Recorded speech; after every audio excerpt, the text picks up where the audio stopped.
এগৰাকী পত্নীৰ থকা পিছত অন্য এগৰাকী পত্নীক বিয়া কৰা এতিয়াৰ পৰা বন্ধ।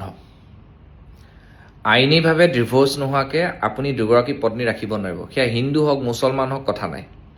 এই আইনখন হিমন্ত বিশ্ব শৰ্মা ডাঙৰীয়াই যিমান কঠোৰ কৰিব পাৰে মই ভাবোঁ সিমানেই সমাজখনৰ কাৰণে ভাল হ'ব। আজিৰ দিনত অবৈধ প্ৰেম কৰি অবৈধভাৱে বিবাহ পাশত আবদ্ধ হৈ নিজৰ জীৱন শেষ কৰা বহু ঘটনা পৰিঘটনা আপোনালোকে দেখি আছে। আৰু বহুতে কৈ আছে মুছলমান সমাজৰ কাৰণে এইবিলাক কৰাটো খুব বেয়া হৈছে, কিবা হৈছে, বহু নেতাই কোৱা দেখিছোঁ।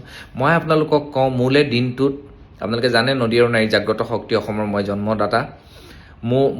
মোলে আপোনাৰ মানে দিনটোত 10টা যদি ফোন আহে তাৰে 3গৰাকী মুছলমান মহিলাই ফোন কৰে যে মোৰ মানুহজনে মোক খৰচা দিয়া নাই, আকৌ এগৰাকী বিয়া পাতিছে, আৰু এগৰাকী বিয়া পাতিছে, 3গৰাকী 4গৰাকী বিয়া পাতিছে, তালাক বুলি কয়। এইটো খুব বেয়া হৈছে ছাৰ। আপুনি যিমান পাৰে এইটোত মাত মাতক। মই সেইকাৰণে আমি মাত মাতি আছোঁ।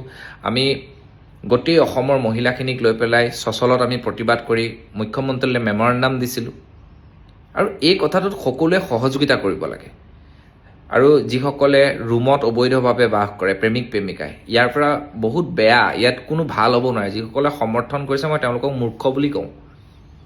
পঞ্জীয়ন কৰি পেলাই থাকক। কোনোবাই যদি কোৰ্ট মেৰেজ কৰিছে তেতিয়া আছে বেলেগ কথা, কিন্তু পঢ়াৰ সময়ত এনেকৈ থাকি বিবাহ পাশত আবদ্ধ হোৱাটো উচিত নহয়। আৰু কিছুমান মানুহক দেখিছোঁ অবৈধভাৱে প্ৰেম কৰি নিজৰ ল'ৰা ছোৱালীৰ কথা চিন্তা নকৰি তেওঁলোকে ঘৰ সংসাৰ গোটেই ল'ৰা ছোৱালীৰ পঢ়া শুনা ভৱিষ্যত শেষ কৰি পেলায়। এই কথাবিলাক আমাৰ বাবে বৰ কষ্টকৰ কথা। মই সেইকাৰণে সকলোকে কওঁ যে এই যিখন আইন আনিছে এই আইনখনক আপোনালোকে যিমান পাৰে সিমানে সহযোগিতা কৰক। এই পদক্ষেপত মুখ্যমন্ত্ৰী হিমন্ত বিশ্ব শৰ্মা ডাঙৰীয়াক আপোনালোকে যেনেধৰণে পাৰে তেনেধৰণে সহায় কৰক।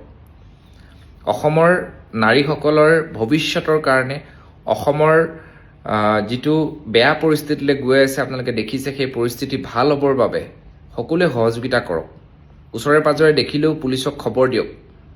মই সকলোকে ক'ম, আপোনালোকৰ পত্নীৰ লগত থাকি কাৰোবাৰ বেয়া লাগিব পাৰে, এইটো একদম স্বাভাৱিক কথা, কিন্তু আপোনালোকে আইনীভাৱে ডিভোৰ্চ কৰি সেই মানুহগৰাকীৰ কথা চিন্তা কৰি, পৰিয়ালটোৰ কথা চিন্তা কৰি, ল'ৰা ছোৱালী কেইটাই নিজৰ দেউতা বুলি মাতিবৰ কাৰণে তেওঁলোকে কিমান কষ্ট পায় আপোনালোকে ভাবকচোন। নিজৰ দেউতাকজন যেতিয়া নোহোৱা হৈ যায়, মাকে যেতিয়া প্ৰেম কৰি বেলেগলৈ গুচি যায়। এনেকুৱা উদাহৰণ আছে, মানে 8মহীয়া কেঁচুৱা এৰি 2মহীয়া কেঁচুৱা এৰিও মানুহ পলাই গুচি যায়। গতিকে এইবোৰৰ ওপৰত মুখ্যমন্ত্ৰী হিমন্ত বিশ্ব শৰ্মা ডাঙৰীয়া আপোনাক কৰজোৰে প্ৰণাম কৰিছোঁ। কঠোৰতকৈ কঠোৰ আইন আনক। আমি সকলোৱে সহযোগিতা কৰিম। আজি মোৰ নদী আৰু নাৰী জাগ্ৰত শক্তি অসমৰ সদস্যসকল ধুবুৰীতো আছে। ধুবুৰীতো তেওঁলোকে নিজৰ এই যিটো মানে বহু ধুবুৰীৰ সংখ্যালঘু মহিলা আমাৰ লগত আছে, নগাঁৱৰ আছে।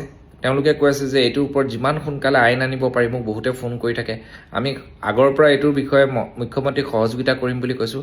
এতিয়াও কৈছোঁ যে আমি পূৰ্ণ সহযোগিতা কৰিম। হাতযোৰ কৰি অনুৰোধ কৰিছোঁ যে আপুনি এই আইনখন কঠোৰতকৈ কঠোৰ কৰক, যাতে সমাজখন সুচাৰুৰূপে পৰিচালিত হয়। ধন্যবাদ। জয় অসম।